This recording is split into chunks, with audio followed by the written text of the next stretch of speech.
আয়েশা গেল কোথায়? এতক্ষণ হয়ে গেল। অনেক বছর আগে এই শহরে সবাই ভালো মতো বাইরে বেরোতে পারত এবং অনেক আনন্দ করতে পারত। আর এর পাশাপাশি এই শহরটা ছিল খুবই সুন্দর। এই শহরে সবাই অনেক হাসি খুশিভাবে জীবনযাপন করছিল। কিন্তু কিছুদিন পর একটি ঘটনা ঘটল। সেই ঘটনাটি হলো টাইটান্সদের অ্যাটাক। হ্যাঁ, টাইটানরা এই পুরো শহরটিকে পুরো তছনছ করে নষ্ট করে ফেলছিল। টাইটান্স এসে সব বাড়িঘর ভাঙচুর শুরু করলো। এমন চলতে থাকলো, তখন একটি ছেলে টাইটানদের আটকানোর জন্য একটি প্ল্যান বানালো এবং একটি বড় ওয়াল দাঁড়া করালো।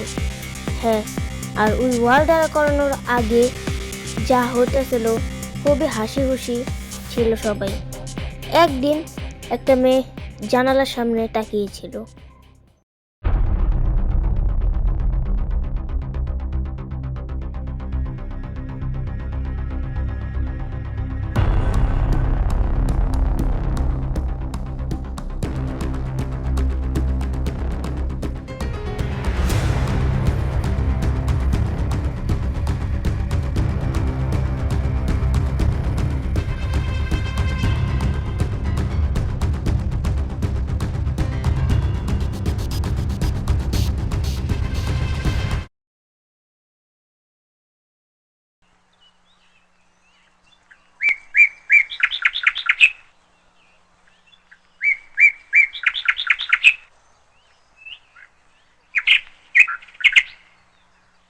ভাইয়া, ওই দেয়ালের পেছনে কি আছে? ওই দেয়ালের পিছনে একটা জিনিস আছে, কিন্তু আমি তোমাকে এখন বলতে পারবো না। তোমারে বললে তুমি ভয় পাবা, বুঝছো? তোমার আমি বলতে পারবো না। যাই হোক, চলো এখন, তোমার এটি নিয়ে আর ভাবতে হবে না। ওই দেয়ালের পেছনে কি আছে আমার তো এটা জানতেই হবে। মনে হয় অনেক সুন্দর জায়গা, আমারও তো জানতেই হবে। ভাইয়া, আমি আসতেছি একটুখানি। আয়েশা গেল কোথায়? এতক্ষণ হয়ে গেল। ওই তো এতক্ষণ ধরে কোনো জায়গায় যায় না, ঘরেও আসতেছে না। ওই গেলটা কোথায়?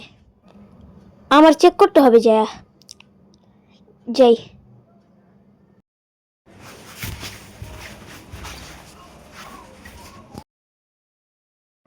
আমার যেমনে হোক এই দেয়ালটাকে ভাঙতেই হবে। এই দেয়ালটাকে ভাঙার জন্য আমার তো একটা প্ল্যান বানাতে হবে।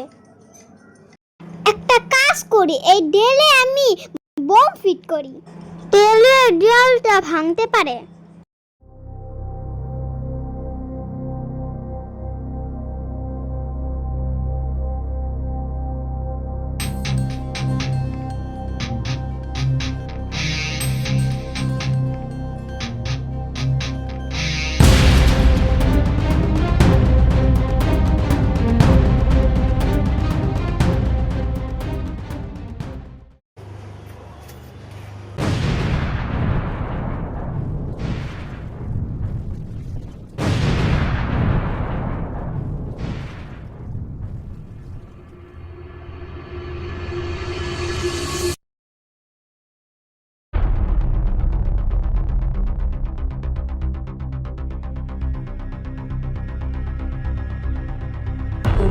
পুরো এলাকা এখন ক্ষতির মুখে, পৃথিবী ধ্বংস হতে চলেছে, কারণ টাইটান্সরা এখন ঢুকে গিয়েছে আমাদের শহরে।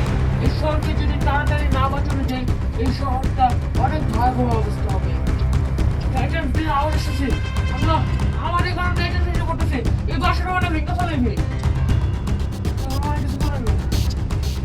ওইটা কি?